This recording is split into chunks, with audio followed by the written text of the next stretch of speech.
오늘 시편 37편 앞에 제목을 보면 누구의 시죠? 다윗의 시입니다.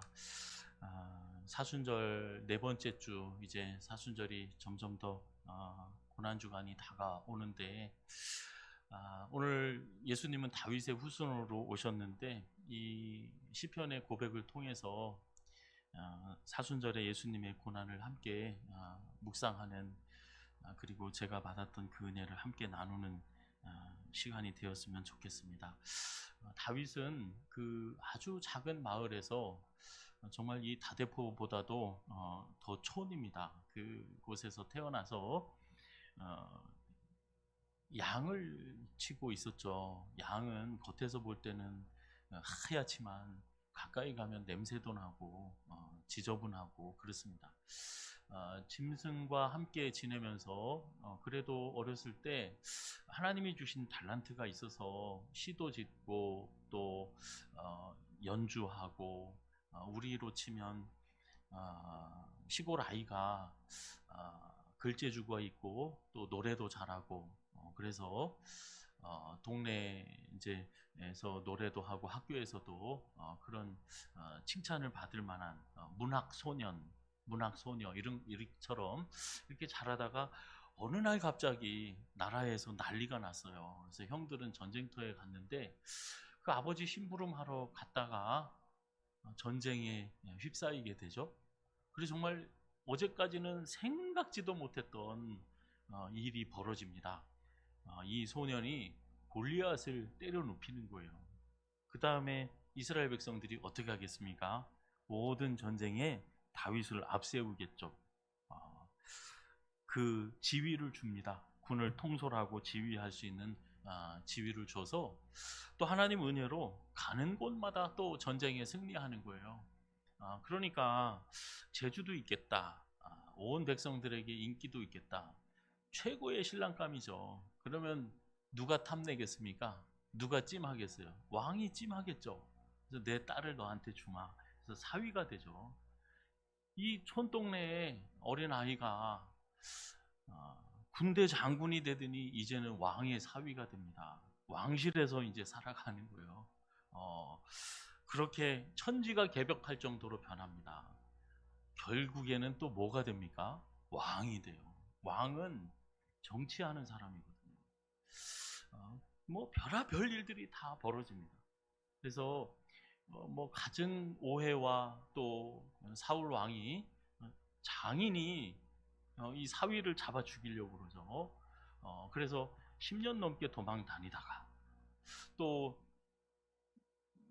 다른 뭐 원수 나라한테 전쟁에서 진 게 아니라 정말 범죄자가 되어서 자기 나라에서는 살지 못하고 예전에 나랑 싸우던 원수 나라 모압 족속을 거의 진멸시키다 이렇게 줄자로 재가지고 막 죽이고 그랬거든요. 또 블레셋까지 도망가서 사는, 그러다가 이제 왕이 되죠. 왕이 돼서는 또 어떤 경험을 합니까? 어렵고 힘들었을 때는 하나님 의지해서 하나님의 큰 은혜와 복을 받아서 늘 아마 그랬을 것 같아요. 찬송가 301장, 왕이 돼서 지금까지 지내온 것 다 뭐라고요? 주의 크신 은혜라고 찬송을 불렀을 것 같아요. 다윗이. 그런데 그러던 중에 죄를 짓게 되죠. 하나님 말씀을 무시하고 겉으로는 좋은 왕, 훌륭한 왕, 백성을 위하는 왕으로 그랬는데 남의 아내를 뺏고 또 그 남편을 죽이고, 그냥 또 보통 평범한 사람이 아니라 유대인도 아닌데 자기에게 충성을 다하고 자기 나라를 위해서 전쟁터에 나가서 최일선에서 싸우는 다윗의 장수들 중에 하나인 그 신뢰하고, 그래서 얼마나 측근이었으면 다윗이 그 왕실에서 그 우리아의 집을 볼 수 있게 볼 수 있을 정도로 그렇게 가까이 살았다는 거예요. 그만큼 가까웠다는 거예요. 그리고 그 바세바의 할아버지가 또 다윗의 최고의 모사였거든요. 그 옆에서 다 그 지혜를 주고 함께 국사를 의논했던 사람, 그렇게 가까웠던 사람인데 그 어처구니 없는 그 죄를 짓게 되어지는 거죠. 그 이후에 얼마나 많은 고생을 해요, 다윗이 정말. 개인적으로, 집안에서 정말 풍비박산이 나잖아요. 자녀들의 문제, 또 나라가 얼마나 위기에 빠집니까? 그 어려웠을 때도 하여튼 다윗이 뭐 쫓겨다닐 때나 전쟁할 때나 왕이 돼서나 정말 용서받지 못할 그 죄를 짓고, 아니 살인을 하잖아요. 그 법대로라면 죽어 마땅하죠. 살인한 자는 죽여야 되는 거잖아요. 근데 이제 살려주시잖아요, 하나님께서. 그 하나님 앞에 나가서 다윗이 이제 회개하고 또 성전을 지을 수 있는 모든 준비를 이제 죽기까지 해내는 그 정말 파란만장한 그 삶을 살게 됩니다. 그래서 하나님께서 말씀하신 대로 이스라엘 백성들은 야곱아 이스라엘아 너희는 지렁이 같고 먼지와 같았던 그 나라를 심히 창대한 금덩어리 은덩어리가 귀한 줄 모르는 세상. 지금도 이스라엘 백성들은, 유대인들은 그 다윗과 솔로몬 시대의 번성함을 이렇게 소망하잖아요. 그리고 그 다윗의 후손에서 메시아가 올 거다, 이제 믿음을 가지고 이제 살아가고 있죠. 정말 청사의 길이 남을 그 어마어마한 부자 나라, 남들 다 부러워하는 강성한 나라를, 아니 그 어린 조그만 시골 아이가 그 어마어마한 일을 해냈어요. 그런데 그것은 다윗이 해낸 것이 아니라 늘 다윗과 하나님이 함께 하셨죠. 다윗은 나와 함께 하시는 그 하나님을 인정하고 하나님의 뜻을 따르기 위해서 정말 하나님이 내 왕이고 내 주인이십니다. 그리고 나를 인도해 주십니다. 하나님 없으면 저는 못 살아요. 하나님이 내 생명입니다. 내 구원이고 내 방패고 내 산성이고, 하나님 사랑해요. 하나님이 제 힘이에요. 제가 죄 지었을 때도, 제가 왕이 되었을 때도, 뭐 어떤 자리에 있든 어느 곳에서 언제든지 하나님과 함께 했던 다윗을 하나님이 쓰신 거죠.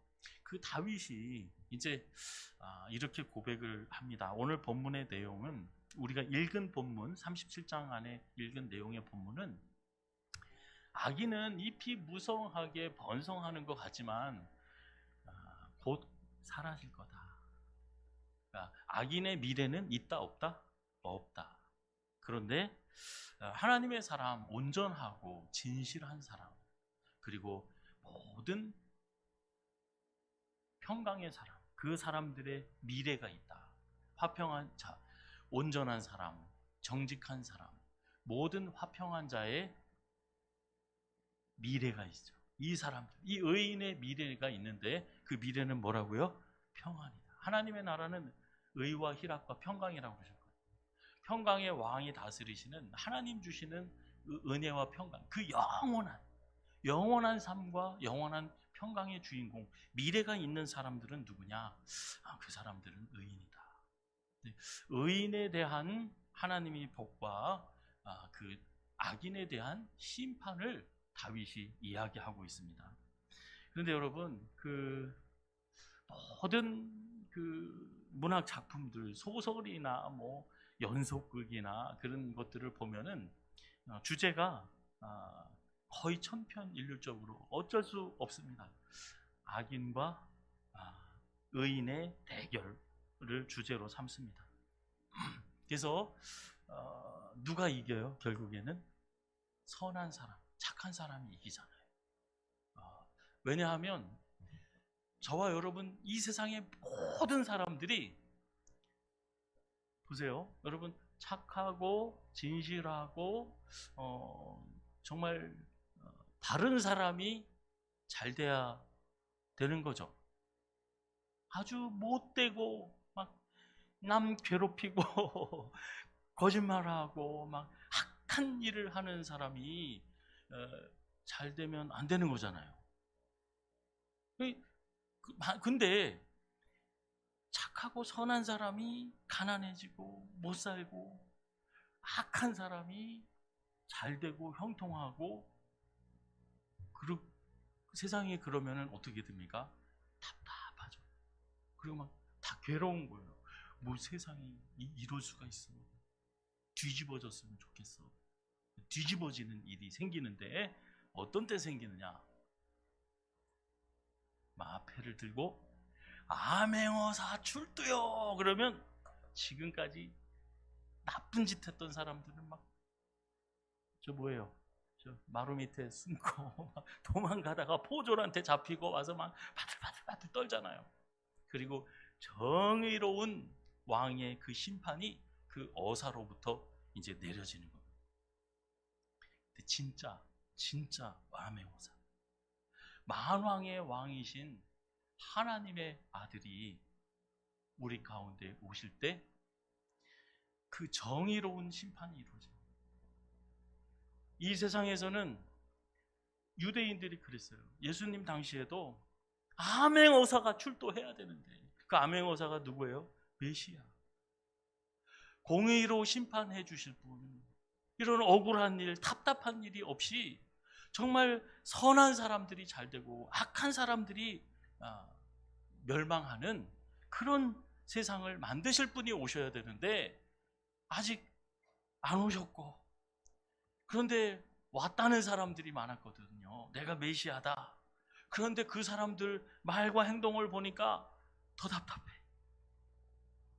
왜? 가짜 메시아였으니까. 오직 하나님은 예수 그리스도를 통하여서 저와 여러분에게 예수님이 통치하실 때 참평한 샬롬이 임하고 하나님의 사랑과 은혜가 임해진다고 말씀하죠. 그 암행어사의 출두, 다윗이 체험을 했거든요. 그 하나님을 만난 다윗이 이렇게 고백을 합니다. 25절에 보면 유명한 말씀이거든요. 내가 어려서부터 늙기까지. 자, 저와 여러분이 일기를 쓰거나 말을 할 때 이제 자녀들이나 세상 사람들, 내가 어려서부터 늙기까지. 그러면 지금 다윗이 어려요, 늙었어요? 늙었다는 거예요. 세상 모든 풍파를 다 경험하고 만났던 사람들, 모든 일들을 돌아봤을 때 하나님은 의인을 뭐 하지 않는다? 버리시는 일이 없더라. 그리고 그 의인의 후손이 줄이는 일이 없더라. 그 유명한 고백을 하게 됩니다. 그런데 다윗의 현실의 삶은 그렇지가 않았어요. 이건 다윗의 믿음의 고백입니다. 이 세상에서는 잠깐 흥하고 악인이 번성하는 것 같지만 눈앞에서 사라집니다. 그 악인들의 미래는 없다. 그러나 이 의인들에게는 그 미래가 있다. 평안이다. 평안이다. 하나님 주시는 평안. 하나님 나라를 소유하게 되어진다. 그러면서 이 다윗의 지금 모든 이야기는 자기 인생 경험사를 나누는 게 아닙니다. 하나님과 함께 했던, 그리고 하나님 앞에서 지금도 살아계시고 나와 함께 하시는 그 하나님 앞에서 신앙 고백하는 거죠. 1절에 보면 이렇게 얘기를 합니다. 1, 2절에 보면 뭐라 그럽니까? 다윗이 첫 번째로 악을 행하는 자들 때문에 뭐 하지 마라? 불평하지 마라. 의를 행하는 자들을 뭐 하지 마라? 시기하지 마라. 7절에 보면 자기의 길이 형통하며, 여기서 누가 형통한 거예요? 악인이 형통한 거예요. 악한 꾀를 이루는 자 때문에 뭐 하지 마라? 불평하지 마라. 우리는 자고 일어나면 이 불평과 불만 속에서 살아가요. 저 나쁜 생각, 저 사람들은 나쁜 정책, 나쁜 일을 행해서 이래서 안 되고 저래서 안 되고 불평하고, 왜 저 사람들이 잘 돼야 되는데 의인이 잘 돼야지 이제 하는 거예요. 그리고 불평하지 말고 시기하지 말고 8절에 보면 분을 그쳐라. 그리고 노를 버려라. 그렇게 말씀합니다. 불평하지 마라. 자, 분을 그치고 노를 버려라 하는 것은 합치면 뭐예요? 분노하지 마라. 여러분, 하나님이 쓰신 사람 중에 분노하면서 하나님의 일을 한 사람은 하나도 없어요. 한번 생각해 보세요. 하나님은 평강의 왕이십니다. 세상이 줄 수 없는 평안을 주시는 분이거든요. 모든 화평한 자의 미래는 평안이다. 이게 하나님이 하시는 일이거든요. 왜? 분노하면 뭐라고 그럽니까? 8절에 보면 뭐를 만든대요? 악을 만들 뿐이다. 분노하면 그 결과는 뭐가 작품이 나와요? 악이 나와요. 여러분, 이 말씀은 이사야서 53장 7절에 사순절 기간 동안에 예수님께서 십자가 지시러 갈 때 그가 곤욕을 당하여 괴로울 때에 그의 입을 열지 않았다. 말씀. 곤욕을 당할 때 입을 열지 않았다. 마치 도수장으로 끌려가는 어린 양과 털 깎는 자 앞에서 잠잠한 양같이 그의 입을 열지 아니하였다. 입을 열지 않았다. 입을 열지 않았다. 침묵했다. 이 예수님의 침묵. 저는 이 예수님의 침묵을 며칠 전에 봤어요. 언제 봤냐면 신방 끝나고 이렇게 막 가는데 요즘 벚꽃이 필까요? 안 필까요? 다 폈어요? 아니죠. 핀 아이들도 있고 안 핀 아이들도 있더라고요. 근데 권사님이 그러시더라고요. 그 핀 나무들을 향해서 이렇게 말씀하시더라고요. 지들이 개나리인 줄 아나 봐. 그래서 개나리들 같이 핀 나무들이 있는 거예요. 근데 참 저희는 절기가 부목사님이 또 그러시는 거예요. 이 사순절 기간에 벚꽃이 활짝 피고 부활절이 되면 그 고난주간 막 이러면 그러잖아요. 근데 부활절이 지나면 또 다 져버린대요. 그 벚꽃을 보러 가려고 하면 져버린다. 근데 이 말씀을 묵상하면서 불평하지 마라, 시기하지 마라, 분노하지 마라. 예수님이 다윗의 후손으로 오신 그 이유와 이 다윗의 하나님과 함께하는 그 신앙 고백은 예수님에 대한 이야기고 이게 옛날 이야기가 아니라 지금 이야기구나. 예수님이 도수장으로 끌려가는 양처럼 괴로울 때도 그의 입을 열지 않고 침묵했다. 누가 침묵을 하고 있었냐면 그 모든 꽃들이 침묵하고 있더라고요. 말은 안 하는데 너무 아름다운 거예요. 꽃들이 말해요, 안 해요? 말은 안 해요. 그런데 아름다워. 한번 옆에 분들이랑 한번 얼굴을 한번 쳐다보세요. 당신은 꽃보다 아름답습니다. 한번 해보세요. 아유, 목사님이 교회 와서 왜 유행가 가사를 얘기하라고 그러시나? 정말 당신은 말을 안 해도 이 벚꽃처럼 하나님이 함께 하시는 이 아름다운 역사처럼 그리스도의 향기를 바라고 아름다움을 뽐내는. 그런데 부활절이 지나서 좀 가서 칭찬도 해주고 좀 그 기쁨을 만끽하려고 그러면은 어떻게 해요? 상한 가지만 남고 그 영광을 받지 않는 거예요. 예수님이 왕의 자리를 왕이 되게 해달라고 할 때 막 도망 다니고 피해 다니셨잖아요. 그것처럼 그것도 예수님의 그 겸손함.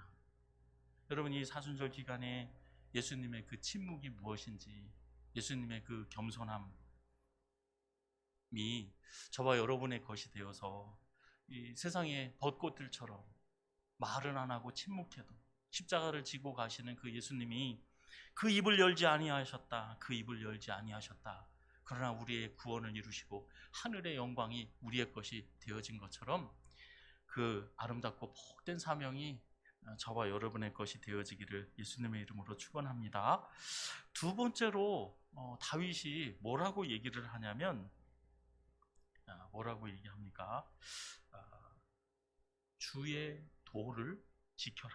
그렇게 얘기를 합니다. 주의 도를 지켜라. 이 세상 살아가면서 원망하고 불평할 일 얼마나 많아요. 정말. 다윗이 원망할 일 너무 많았잖아요. 사울을 원망해야죠. 정말 나 괴롭히는 사람. 사울뿐만이 아니라 나발이라는 사람이 있었어요. 광야에서 막 도망 다닐 때 사울이 죽이려고 할 때 다윗이 착한 일 많이 했거든요. 근데 다윗을 아주 우습게 여깁니다. 그 사람의 미래가 아주 비참해져요. 시므이, 다윗이 물론 죄를 졌어요. 죄를 짓고 정말 가장 왕의 자리 뺏기고 맨발로 도망갈 때 시므이가 막 저주를 합니다. 시므이의 결말도 아주 좋지 않습니다. 사울도 그랬고 사울의 결말도 아주 좋지 않잖아요. 그런데 자신을 억울하게 했던 사람, 괴롭혔던 사람, 그런데 거꾸로 보면은 자기도 그 우리아에게 얼마나 원망을 들어야 될 사람이에요. 그리고 불평을 들어야 될 사람이에요. 내가 남에게 피해도 받았지만 나에게 피해도 주었던 사람으로 다윗이 살아갔던 거죠. 그런데 그 피해를 주든 피해를 받든 어떤 삶의 자리든 인생을 다 그 죄도 지어보고 하나님의 큰 은혜와 복도 받아보고 왕도 되어보고 그 자리에서 전쟁에서 이겨도 보고 정말 말도 안 되는 그 원수 나라에 가서 미친 사람처럼 그렇게 그냥 완전히 바닥 인생도 살아보고 했던 다윗이 나는 어디를 가나 어떤 상황이든 언제든 어떻게 하라고요? 하나님의 도를 지키는 사람이 되어져야 돼요. 34절에 그리고 곳곳에 그 이야기를 합니다. 여러분 요셉이 있잖아요. 요셉이 애굽에 끌려가가지고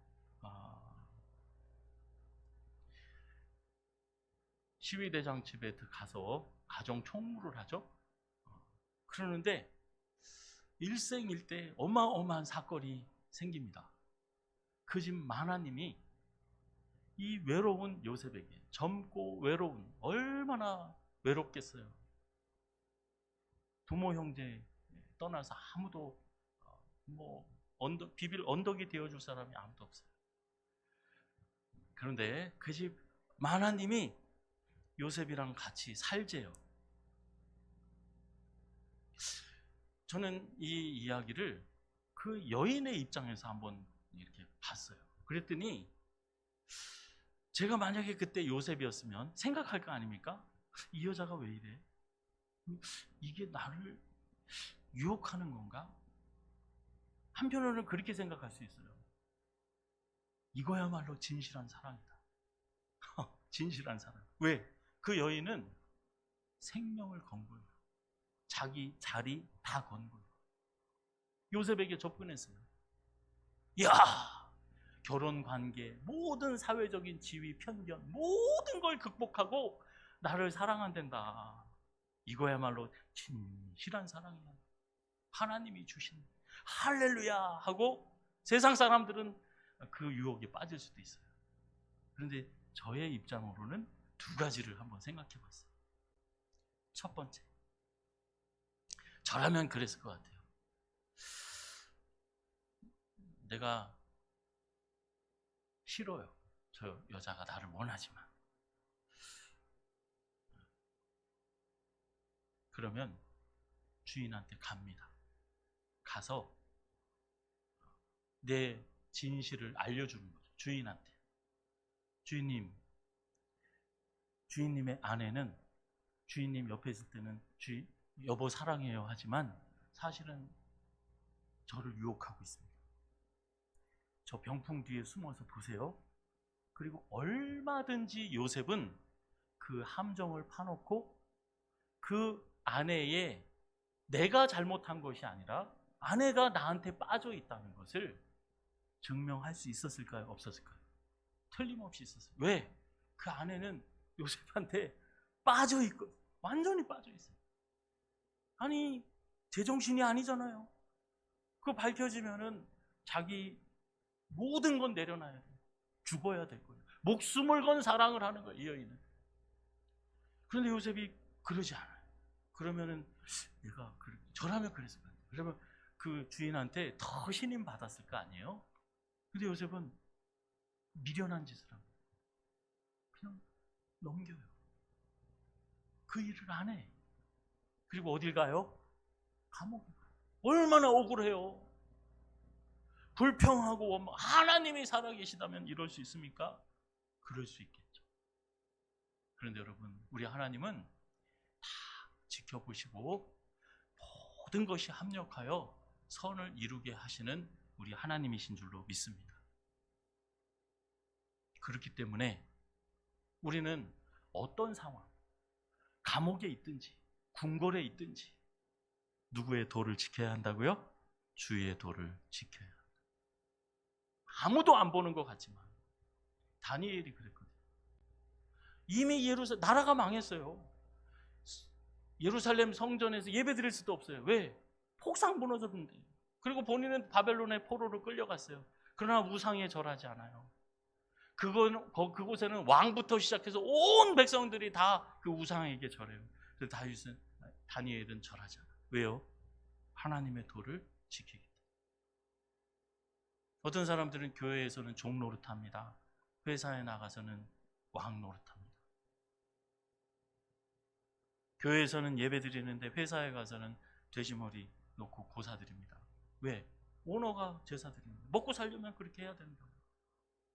하나님은 나에게 11조를 하라. 그러면 내가 하늘 문을 열고 쌓을 곳이 없도록 부어주겠다. 나를 시험해 보라고까지 그렇게까지 말씀하셨는데 우리는 어떻게 합니까? 내 형편과 환경과 사정을 이야기하죠. 그러면서 그 하나님이 나에게 주신 말씀이 아니라 환경이 더 중요해요. 그 환경에 의해서 움직이다 보니까 어떻게 돼요? 우상에게 절하게 돼요. 내 마음도 뺏기는 거예요. 분노하는데 뺏기고 원망하고 비방하는데 뺏기는 거예요. 내 마음에서 내 입에서 하나님의 도를 잃게 되어지는 거예요. 그러나 다윗은 그 모든 것을 경험했어요. 그리고 말하는 겁니다. 어느 곳에 있든지 언제든지 네가 왕이든지 내가 그거 해봤거든. 왕의 자리에서 어떤 환경에 있든지 누구의 도를 따르라고요? 하나님의 도를 지켜라. 예수님께서 빌립보서 2장 8절에 너무 유명한 말씀이죠. 사람의 모양으로 나타나셔서 자기를 낮추시고 죽기까지 복종하셨다. 곧 십자가에 죽으심이라. 하나님의 뜻, 내 원대로 마옵시고 아버지의 뜻대로 되어지기를 원합니다. 아버지의 뜻을 이루기 위해서 예수님은 죽으셔야만 했습니다. 이 사순절 기간에 십자가 앞에서 침묵하신 그 예수님, 내 생명을 내어주시는 그 순종, 예수님처럼 저와 우리 다대중앙교회 모든 성도님들도 주의 도를 지켜라, 주의 뜻을 순종하기 위해서 뭐까지요? 생명까지 내어주는 그 예수님을 따라야 하는데 저는 자신이 없더라고요. 그래서 그렇게 할 수 있는 믿음을 우리 성도들에게, 저에게 달라고 그렇게 기도할 수밖에 없더라고요. 내가 예수님처럼 죽음으로 하나님께서 정말 내 주인이심을 증거하는 사람, 하나님의 뜻에 내 생명까지도 내어줄 수 있는 그 아버지의 도를 따르는 순종의 길을 회복하는 이 사순절이 되어지기를 예수님의 이름으로 축원합니다. 그 다음에 5절에 보면 다윗이 맡기라고 그럽니다. 맡기라. 하나님 앞에 너를 맡겨라. 내 길을 맡겨라. 거기서 그 길은 이렇게 해석할 수도 있습니다. 내 일, 내 사업, 내 가정, 내 마음을 하나님 앞에 맡겨라. 왜 그랬을까? 왜 그랬을까? 6절에 보면 하나님 앞에 맡기면 내 인격이든지 내 성품을 한번 맡겨봐. 마음을 맡겨봐. 내 물질을 하나님 앞에 맡겨봐. 내 길을 하나님 앞에 맡겨봐. 그러면 뭐가 된대요? 정오의 빛과 같이 빛나게 되리라. 하나님은 하나님의 사명과 여러분 물질과 하나님의 일을 맡기실 때 믿을 만한 사람한테 맡기잖아요. 우리 권사님, 집사님들 돈 어디다 맡깁니까? 안전한 곳에 맡기잖아요. 떼먹지 않아요. 사기꾼한테 돈 맡기는 사람 없잖아요. 안전한 곳에, 보장이 되는 곳에. 내 자녀 아무데나 맡깁니까? 학원 골라서 보내잖아요. 하나님이 이렇게 말씀하시는 거예요. 예수님께서 십자가상에서 마지막 예수께서 큰 소리로 불러 이르시되 아버지 내 영혼을 아버지 손에 부탁합니다. 이 말씀을 하신 후에 숨이 지셨다. 예수님은 죽기까지 자신의 생명을 누구에게요? 하나님 앞에 맡겼습니다. 부탁했습니다. 저와 여러분 하나님 앞에 맡길 때 하나님이 책임지십니다. 내 시간과 내 모든 일, 너의 길을 여호와께 맡겨라. 하나님께 드려라. 그리하면 내가 주물떡거리고 내가 꾸미고 내가 만들어내는 작품이 아니라 그때서야 하나님이 손을 대시고 하나님의 위대한 걸작품이 되어지는 거예요. 내 마음을 하나님 앞에 내어 맡기는 거예요. 내 마음 꽁꽁 닫아놓는 것이 아니라 활짝 열어 헤치고 내 마음의 주인으로 예수님을 모시는 거예요. 내 마음의 주인은 내가 아니고 누구라고요? 하나님이십니다. 하나님 맡아주세요.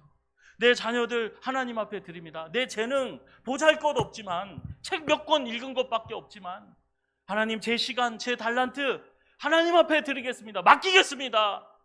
하나님이 부족하지만 써주세요. 하나님이 보증하시는 거예요. 예수님이 그러셨던 것처럼. 이게 다윗의 얘기예요.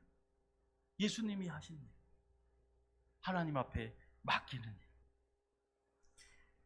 가장 안전하고 가장 확실한 보장이 되어지는 우리 하나님 앞에 저와 여러분 마음을 토해내고 우리의 성품을 맡기고 생명을 맡기고 재산을 맡기고 시간을 맡기고 자녀를 하나님 앞에 드리는 저와 여러분이 되어질 때 우리의 물질에서 빛이 나게 되어지고 우리의 인격에서 막 빛이 나 정오의 빛같이 빛이 나게 되어지는 우리의 자녀들 가운데 하나님의 손길이 다 하나님의 솜씨가 나타나는 우리 다대중앙교회 성도들의 삶이 되어질 줄로 믿습니다. 맡겨라. 다윗의 말이에요.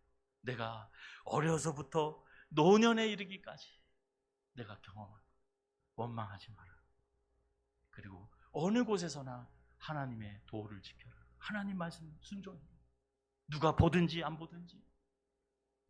그리고 내 모든 상황 어렵게 되든지 잘 나가게 되었는지 다 어떻게 하라고요? 하나님 앞에 맡겨라. 그리해야 빛이 난다. 하나님 앞에 맡기지 않으면 여러분 고장납니다. 그리고 깨져요. 그리고 사고가 납니다. 왜? 아무리 재주를 부리고 아무리 머리를 쓰고 아무리 힘껏 살아도 모든 사람은 다 허물이 있고 부족해요. 그래서 실수합니다. 그러나 실수가 없으신 전능하신 하나님 앞에 매일매일 순간순간마다 내 시간과 내 삶을 하나님 앞에 맡기고 또 맡기고 또 맡기는 하나님이 나의 주인 되심을 선포하고 신앙 고백하며 살아가는 저와 여러분이 되어지기를 예수님의 이름으로 축원합니다. 그 다음에 7절에 보면 인내하라 그러면 인내하라.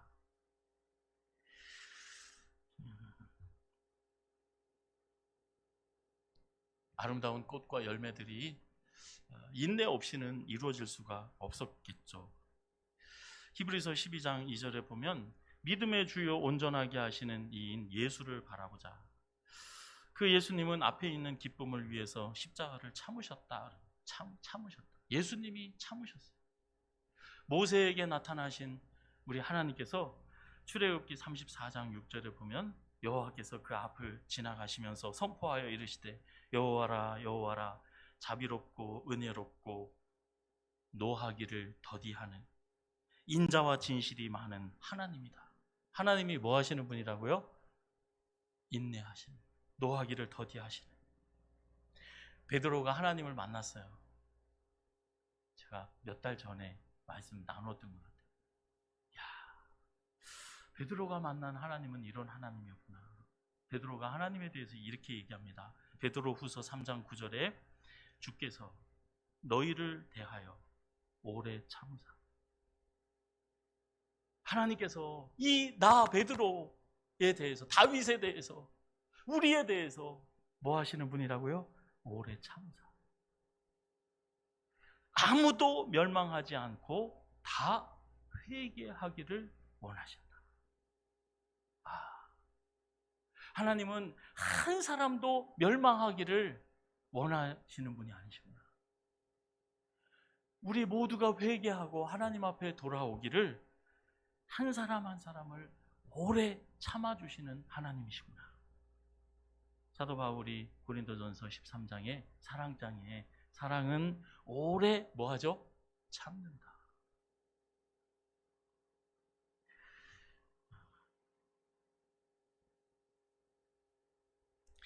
주님은 죽기까지 오래 참으셨습니다.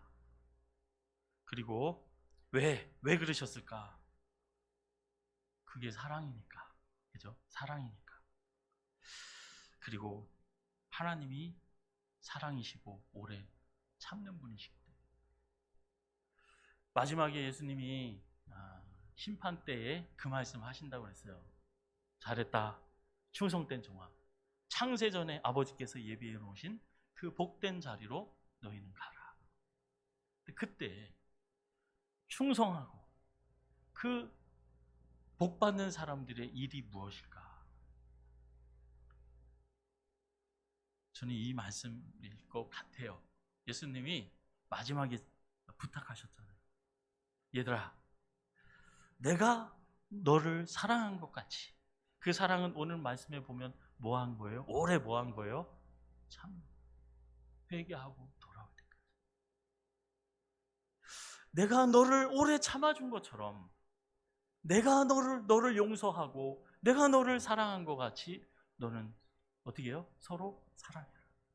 그러면 잘했다. 충성된 종아. 내가 마지막에 너한테 해준 말, 그 사랑하기 위해서, 오래 참기 위해서 얼마나 힘들었는지, 얼마나 고통스러운지. 오래 참고 노하기를 더디하시는 인자와 진실이 많으신 그 하나님 아버지께서 예비해 놓으신 그 하나님의 자녀의 자리, 너에게는 미래가 있다.